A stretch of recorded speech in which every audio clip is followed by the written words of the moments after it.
Listo. Ponle na mesa a esquerda. Gracias. Mis hermanos y hermanas, muy buenos días, que el Señor les bendiga, un gusto verlos, especialmente aquellos que regresan a la casa después de harto tiempo, ¿verdad, hermana Lilia? Un gusto verla, mi hermana. El Señor le bendiga, le proteja, assim como a los demás. Les quero invitar a que abram a palavra de Deus no Evangelho de Juan, mais exatamente no capítulo 16, do versículo 7 ao versículo 11.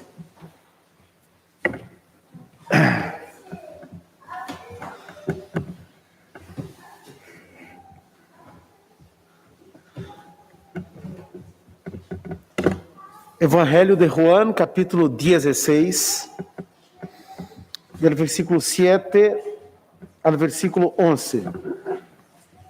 Dice assim a palavra de Deus: Pero yo os digo a verdade,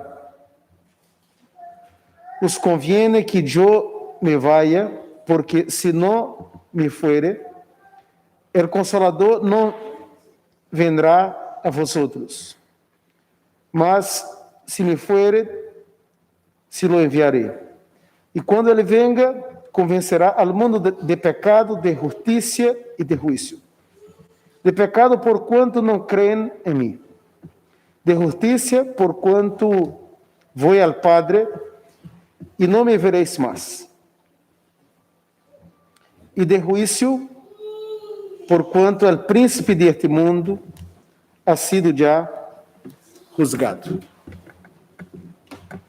Oremos. Senhor, estamos delante de tu santa palavra, palavra de vida, quando aceptada, palavra de condenação, quando rechazada. Ajuda-nos, Padre, a ver a pessoa de Jesucristo neste passagem, sua enseñança, sua verdade, llena nosso coração de aliento, de paz. Te rogamos que fortaleça nossa fé, Senhor, e que podamos entender pouquinho mais a obra do Espírito Santo, a terceira pessoa da Trindade. Quédate com nós. É o que te pedimos em nome de Jesus. Amém. Hace pouco mais de 100 anos, o mundo foi abalado por el surgimiento del movimiento pentecostal. Não é uma exageração dizer que o mundo foi abalado por dicho movimiento. Los pentecostales están presentes en todos los continentes y en gran parte de los países en los cuales hay presencia evangélica, ellos son la mayoría. En Chile, ante los ojos de la sociedad, cuando se menciona la palabra evangélicos, muchos no la asocian a presbiterianos, bautistas, luteranos e anglicanos, sino a los canutos, ou seja, a los pentecostales. Aunque o término canuto já mais ou menos se entende em alguns círculos como sinônimo de protestantes, pero o sentido mais comum é que se refere a los hermanos que predicam en las calles, a los canutos, a los pentecostales. En efecto, desde el año 1975, todos los años se realiza el TD1 evangélico en la iglesia de Jotavete, sede de la iglesia metodista pentecostal. Este evento, el TD1 evangélico, já é uma tradição consolidada e todos os presidentes de Chile han estado presentes nesta cerimônia. en la cual diferentes liderazgos del mundo evangélico chileno se hacen presentes y realizan este culto ecumênico que reúne a la hermandad evangélica. Isso demonstra a força do movimento pentecostal em Chile e não é diferente em muitas partes do mundo. Em las primeiras décadas do século XX, o pentecostalismo extrajo muita gente de las iglesias protestantes, es decir, de la iglesia metodista, bautista, presbiteriana, Aliança Cristiana e Missioneira. E justamente devido a isso, houve um distanciamento e a vezes uma separação entre protestantes e pentecostales. Graças a Deus, os tempos han cambiado e já não há esta barreira em muitos lugares, já se tratam como hermanos. Pero em las primeiras décadas do século passado não foi assim. Incluso muitos protestantes veiam os pentecostales como hereges. A partir de mediados do século XX, mais ou menos a partir das décadas de 50 e 60, quando nos círculos da Igreja Católica já se planteava a corrente que quedaria conhecida como Teologia da Liberação, que a sua vez possuía um forte apelo às massas. Na América Latina, o pentecostalismo, a la sazón, mediados da década de 50, impactava as capas mais populares. E seus templos estavam cada vez mais llenos de pessoas de origem humilde.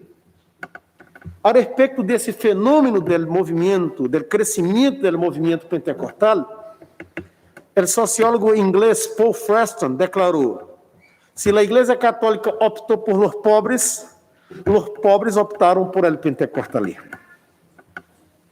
Haciendo menção, de maneira aí sutil, a la teologia da liberação e a la direção que tomou, o rumbo que tomou a Igreja Católica a partir do Concílio Vaticano II na década de 60, que buscou acercar-se mais à gente. Incluso foi a partir da década de 60 que as missas deixaram de ser realizadas em latim e passaram a ser realizadas no idioma de cada país. E nesse marco, Paul Freston afirmou: se a Igreja Católica optou por los pobres optaram pelo pentecostalismo, querendo señalar que em muitas partes da América Latina foi o pentecostalismo que atrajo as massas, as capas mais populares. Pero qual foi o detonante do pentecostalismo quando este movimento surgiu há mais ou menos 110, 115 anos? Qual foi o detonante que hizo com que este movimento pudiera fazer temblar as comunidades protestantes, assim como o catolicismo? Diferentes interpretações sobre o papel do Espírito Santo na vida da igreja. Muitos pentecostales creiam, e alguns seguem creyendo, que a manifestação do bautismo no Espírito Santo, ou do Espírito Santo, é falar em outros idiomas. E apresentar poder espiritual a ponto de defender a contemporaneidade, a atualidade, a vigência de los dones mencionados no Novo Testamento.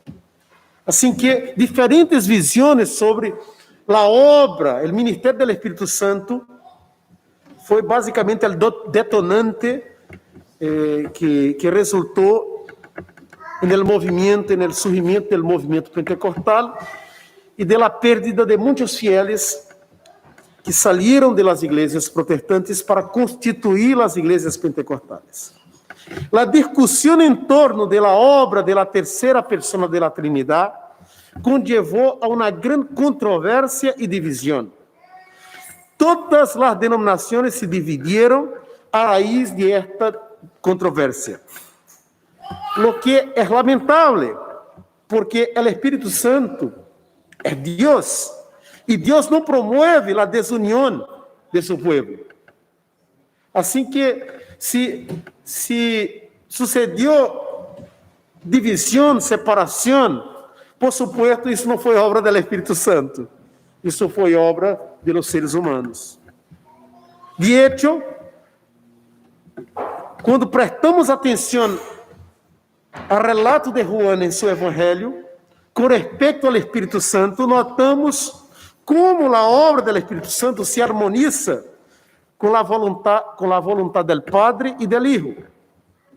No capítulo 1 do Evangelho de Juan, vemos ao Espírito Santo descendendo sobre Cristo como paloma, hecho que marca o início do ministério público de nosso Senhor. 2 capítulos depois, capítulo 3, Jesus afirma que el que não nasciere de água e do Espírito não pode entrar no reino de Deus.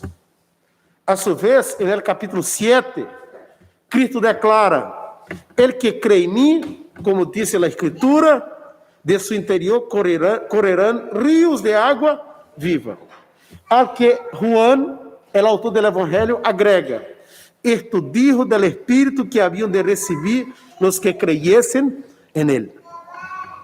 Al detallar su partida en el capítulo 14, el Señor Jesús dijo a sus discípulos: y yo rogaré al Padre y os dará otro consolador para que esté con vosotros para siempre, el Espíritu de verdad, al cual el mundo no puede recibir porque no le ve ni le conoce.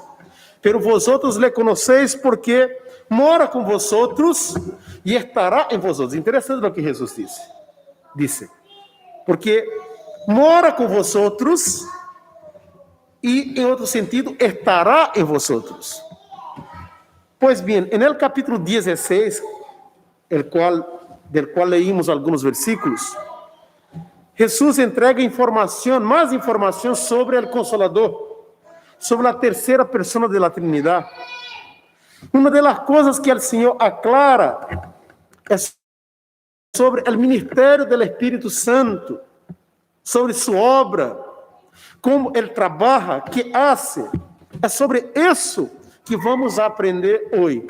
O ministério do Espírito Santo à luz da porção bíblica leída, do versículo 7 hasta o versículo 11.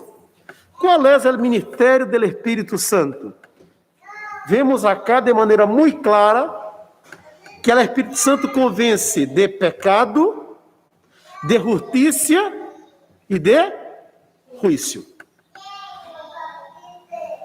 Versículo 8. E quando ele venga, convencerá al mundo de pecado, de justiça e de juízo. Tengamos presente que Jesus se refere a uma labor futura do Espírito Santo e quando ele venga. Claro, o futuro cercano, porque quando Jesus entregou estas palavras, Jesus estava em seus últimos dias. Poucos dias depois seria morto. E depois lemos o que sucedeu. Ressuscitou, estuvo durante 40 dias e Hechos 1, certo? Nos entrega o relato do encontro de Jesus com os discípulos e Hechos 2 é o fenômeno de Pentecostés. Assim que quando Jesus habla de este ministério do Espírito Santo que convence de pecado, de justiça e de juízo, Jesus está fazendo referência a lo que o Espírito Santo pronto haria, a uma obra específica. É importante dizer isso. Por quê? Porque é muito comum, é muito corriente entre os evangélicos pensar que o Espírito Santo todavia não estava presente no mundo ou que os discípulos não eram convertidos. Que o Espírito Santo solamente passaria a habitar em los creyentes depois da morte de Jesus. Não é bem assim. No capítulo 15 deste mesmo evangelho, versículo 3, vemos o que Jesus disse aos discípulos: já vosotros estáis, que coisa? Limpios por la palavra que os é hablado. La fé viene por oír, e oír que coisa? A palavra de Deus. Os discípulos, obviamente, a exceção de Judas, já eram convertidos, já eram creyentes. Pero pastor, não me quadra. Se os discípulos já eram creyentes, por que Jesus habla que o Espírito Santo vendria? Vendria com um propósito específico. É dizer, entregar um revertimento especial para o cumprimento de uma obra especial, que era testemunhar o Evangelho ao mundo, certo? Contrário a este Evangelho, e fazer isso de maneira poderosa. Incluso o Senhor, a menudo, confirmou o mensagem e o testemunho de los discípulos e de los primeiros creyentes através de señales e prodígios. Por lo tanto, por favor, se você ha pensado em algum momento que os discípulos acá todavia não eram creyentes, eche fora esta ideia. Eram creyentes, já estavam límpios. Em uma ocasião, Jesus enviou a eles, a los 70, para predicar, anunciar reino, certo? E les entregou incluso poder espiritual para echar demônios fora. E quando regressam, eles se querem, dizem assim: Senhor, impressionante, os demônios se nos obedecem, Jesus. Casi diles tontos, pero não lo disse. Alegren-se, se regocijem, porque vuestros nombres estão escritos em los cielos. Vocês estão aí contentos, felizes, porque os demônios obedecem à autoridade de vocês, que é a minha autoridade que les conferi. Pero hay una razón mayor: sus nombres se encuentran escritos en los cielos. Já eram convertidos, pero claro, não havia chegado o momento de entregar o testemunho de que Jesus era o Senhor a todas as nações. Para este ministério, receberiam este revestimento poderoso espiritual, poderoso, potente do Espírito Santo. Pois bem, havendo dito isso, expliquemos um pouquinho sobre o ministério do Espírito Santo, que convence com respeito, versículo 9, ao pecado. De pecado, porquanto não creem em mim. Que pecado Jesus tem em mente quando diz que o Espírito Santo convence de pecado? Porque, claro, o Espírito Santo é poderoso e convence de muitos pecados. Isso é passado incluso em nossas vidas. Cada pessoa acá tem uma história. Cada pessoa acá ha luchado com diferentes pecados. Alguns são quase que universais e se replicam em nossas histórias. Pero há situações específicas e o Espírito Santo nos ha convencido de diversos pecados. Pero quando Jesus declarou o que declarou acá, Jesus se referia a um pecado específico, a um pecado de forma específica. Porquanto não creem em mim. Jesus tinha em mente o pecado da incredulidade. Imaginem, tenham presente que durante seu ministério público de 3 anos, Jesus sanou muitas pessoas. Jesus multiplicou peces e panes. Jesus caminhou sobre as águas. Jesus predicou com uma autoridade que nenhum fariseu, que nenhum maestro em Israel possuía. A gente se quedava maravilhada com a ensinança de Cristo. Jesus ressuscitou pessoas. Incluso Lázaro levava 4 dias no sepulcro e Jesus o ressuscitou. Jesus realizou muitas coisas, incluso há uma potente declaração neste evangelho capítulo 20, versículo 30, hizo además Jesús muchas otras señales en presencia de sus discípulos, las cuales no están escritas en este libro. Es decir, lo que leemos en el Evangelio de Juan y en los demás evangelios, Mateo, Marcos y Lucas, es un retrato de lo que hizo Jesús, no es la totalidad de lo que hizo Jesús.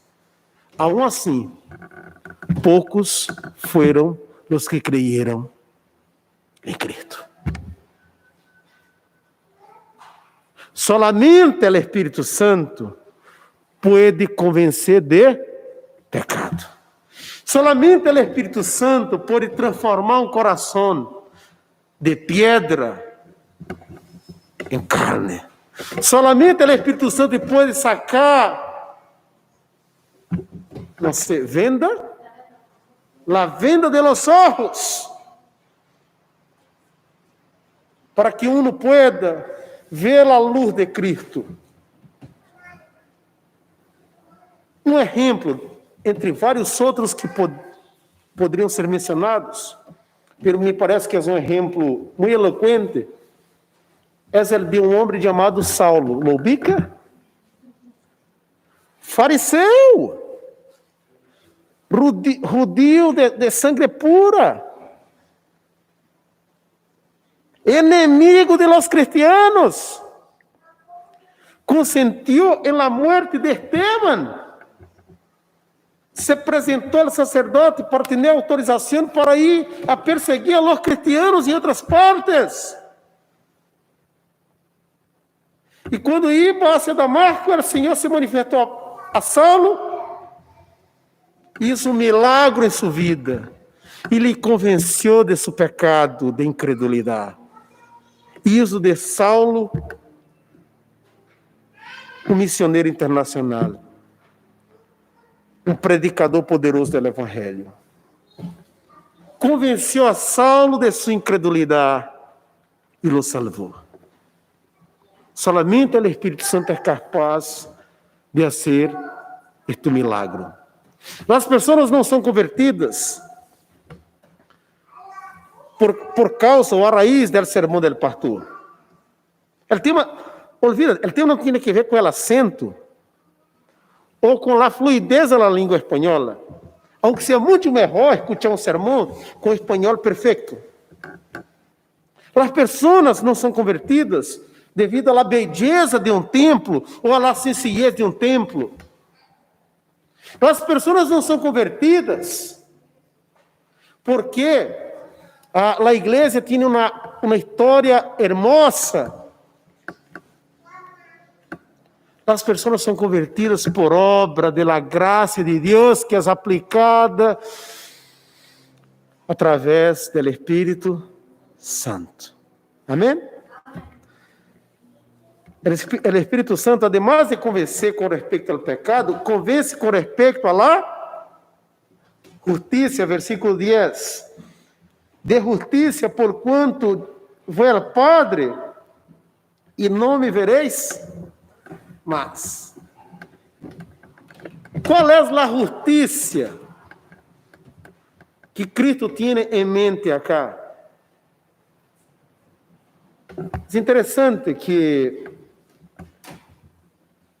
nos primeiros versículos deste capítulo 16, lemos o seguinte: estas coisas os he hablado para que não tenhais tropieço.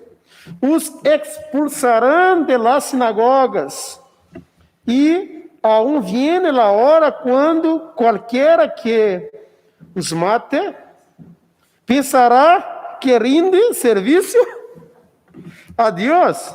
E harão isto porque não conhecem ao Padre nem a... Que é isso, a justiça de los hombres com Cristo?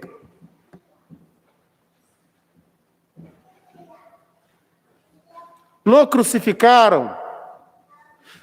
Preferiram a um ladrão Barrabás a Cristo. O Espírito Santo nos convence que lo que muitas vezes é justiça para os homens é loucura delante do Senhor. O Espírito Santo nos convence, irmãos e irmãs, de la verdadeira justiça que há em la persona de Cristo Jesus. E é por isso que somos justificados em Ele, mediante a fé. Por isso temos paz com Deus, nos ensina Paulo em Romanos capítulo 5. Cristo foi rechazado por muitos, pero aceptado por Deus, e está à diestra de Deus, em donde intercede por ti, por mim e por todos os creyentes, por todos os membros da verdadeira igreja. O Espírito Santo é quem hace com que nós podamos dar-nos conta de la loucura que é o mundo e que nos apresenta a verdadeira justiça de Deus. Mis hermanos, cada época tem seus síntomas, seus rasgos e seus pecados. O pecado se desenvolve segundo cada época de uma maneira absolutamente nociva, perjudicial. O que estamos vendo em nosso tempo? A promoção, por exemplo, do matrimônio homossexual, a defesa de que já não é necessário casar-se, a defesa de que hoje pode estar unido a um homem, amanhã pode estar unido a uma mulher, não há problema. Às vezes vemos um cuidado excessivo com os animais, nada contra as mascotas, pero é lamentável que, às vezes, podamos perceber um cuidado com as mascotas que não se manifesta hacia os seres humanos, que são imagem e semelhança de Deus. A gente que não tem qualquer dificuldade de investir, não sei, 10, 20, 30 mil pesos para alimentar sua mascota, pero que não logra sacar 2 mil pesos, 3 mil para comprar uma colação e entregar a uma pessoa na calle.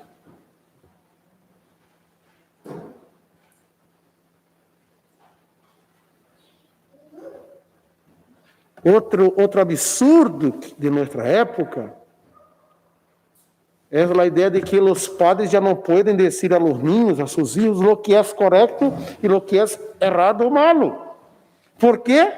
Porque se supõe que a verdade cada um deve encontrar a sua, e o que é verdadeiro para ti não é necessariamente verdadeiro para tu filho ou para tu hija.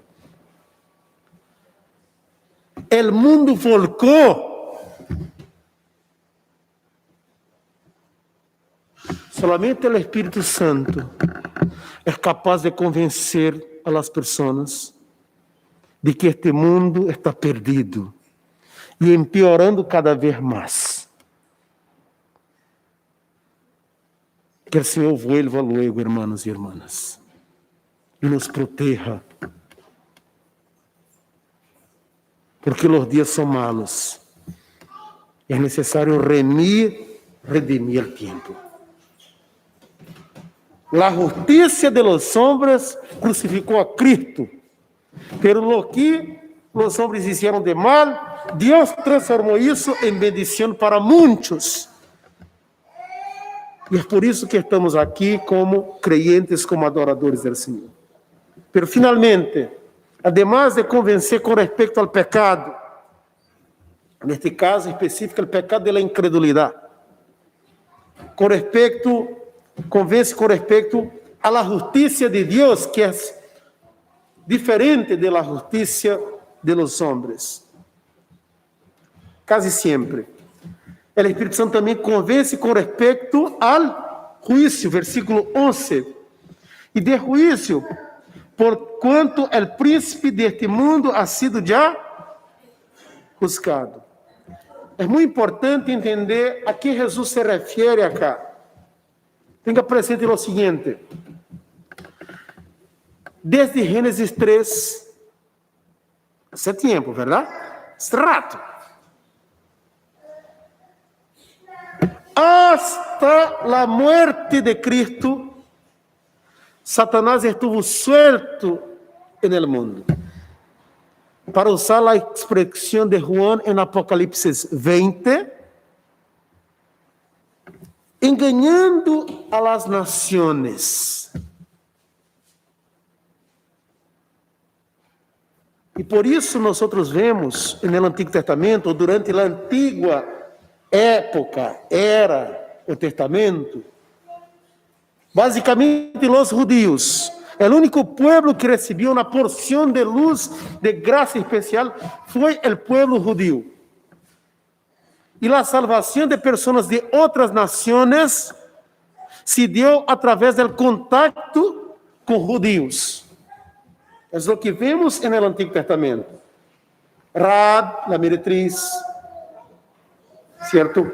Os ninivitas que foram evangelizados por el profeta Jonás, que às vezes me confunde Jonás com Judas, que em português é Jonas. E aí, às vezes, não sei se digo Jonás ou Jonas ou Judas, enfim. Então, durante toda na época, Satanás estuvo ativo no mundo, enganando as nações, impedindo que as pessoas pudieran crer no Deus Todo-Poderoso, crer no anúncio da venida de Cristo, do Messias. Pero quando Jesus vino ao mundo, Jesus echou Satanás en la cárcel, en la prisión, e lo atou por 1000 anos, para usar a expressão que aparece em Juan, em Apocalipse capítulo 20. Obviamente, esta expressão não é literal, se refere a uma quantidade de tempo, e solamente Satanás será suelto cerquita do regresso de Cristo, será o tempo do anticristo. Com respeito a isso, les invito a que echen uma mirada no Evangelho de Lucas, no capítulo 10. Este passagem é muito interessante, e nos permite fazer uma conexão com este capítulo de Juan. Lucas capítulo 10, a partir do versículo 17. Volvieron, estamos, Lucas 10, 17. Volvieron los 70 com gozo, dizendo: Senhor, aún os demônios se nos sujetam em tu nome. E les dijo: eu vi a Satanás cair del cielo como raio. E aqui os dou potestade de hablar de... Que coisa aí disse? Serpientes e escorpiones, e sobre toda a força do inimigo, e nada os dañará. Pero não os regozijeis de que os espíritos se os sujetam, sino regocijaos de que vuestros nombres estão escritos em los cielos. Quando os discípulos vuelven, os 70, e dizem: Senhor, ha passado algo fantástico. Aún os demônios se nos sujeitam em tu nome. Que disse Jesus? Eu vi a Satanás cair del cielo como um raio. Eu interpreto, como outros comentaristas, ou seguindo uma linha interpretativa específica, que neste momento em que Jesus realizava o seu ministério público, Satanás era prendido, Satanás era limitado, a atuação de Satanás era restringida no mundo. ¿Por que razão? Para que o evangelho pudesse chegar a todas as nações. para que a partir de los judíos se acuerden del diálogo de Jesús con la mujer samaritana. La salvación de Jesús viene de los judíos. A partir de los judíos, y los apóstoles todos eran judíos, el evangelio llegó a Samaria, a Judea, hasta los confines de la tierra, hasta Chile. Y hay algunos que sugieren que un posible significado para la palabra Chile sea fin del mundo. Hay discusión. Yo no estoy diciendo que lo es, porque depende también desde la perspectiva. Puede ser fin del mundo para unos o comienzo del mundo para otros, ¿verdad? De todas maneras, el punto es, a partir del momento en que Jesús vino al mundo, cumplió su obra, las fuerzas del enemigo fueron contenidas para que el evangelio pudiera progresar. Y así lo será hasta el tiempo del anticristo, quando Satanás volverá a ser suelto, e será o tempo da apostasia, o tempo da persecução mais fuerte hacia a igreja. E nesse marco é interessante recordar o diálogo do Senhor com Satanás no capítulo 1 de Job. E dijo Jeová a Satanás: ¿de onde vienes? Job, época de los patriarcas, Antigo Testamento. Respondiendo Satanás a Jeová, dijo: de rodear a terra e de andar por ella. Então, volviendo a João 16, quando Jesus afirma, Helena, desculpe, hermanos, Helena, obedeça a sua mãe. Quando Jesus habla que o Espírito Santo convence de juízo, Jesus está dizendo que o Espírito Santo nos entrega, nos dá o sentido correto da história.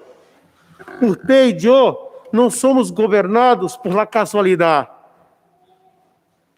Você e eu não somos governados por el presidente de Chile, por el presidente ou el jefe de las organizações de las Nações Unidas. Você e eu somos governados por Deus. E o Senhor tem o controle da história em suas mãos. É interessante. Em la época de Josué, o Senhor interrompeu o passo del tempo. Em la época del rei Ezequias, dias del profeta Isaías, o Senhor retrocedeu o tempo. Nuestro Senhor poderoso para fazer com que o tempo se pare, não avance.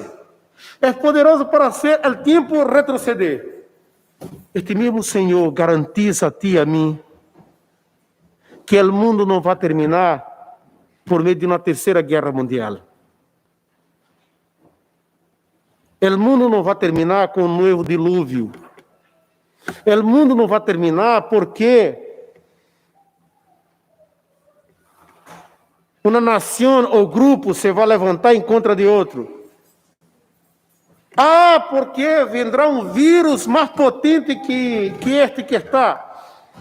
Sim, estas coisas han passado. Outras mais fortes vendrão. Pero nada escapa, nada huye del control del Senhor.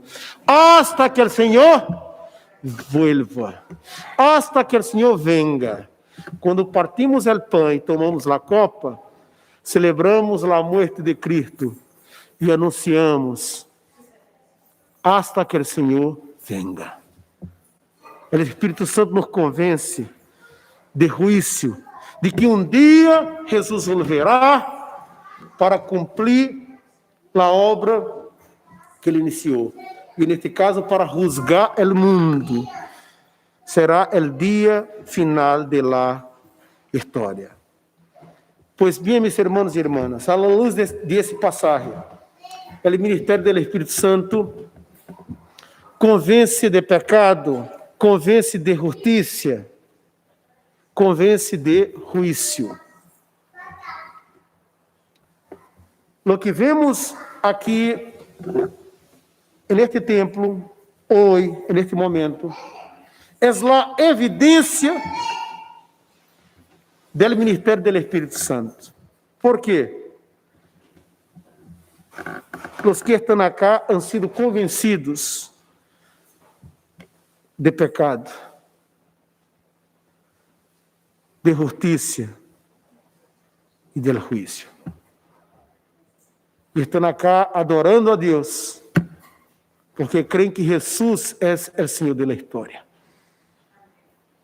Porque creem que nada escapa do controle do Senhor. O Espírito Santo nos mantém.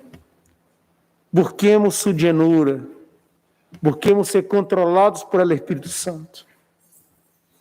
Busquemos, como pâmpanos que estão conectados à vida verdadeira, dar muito fruto para a glória de Deus, para a edificação da igreja, para que o reino de Deus se extienda na terra. Anunciemos a Jesus bajo o poder e a autoridade do Espírito Santo. Amém. Amém.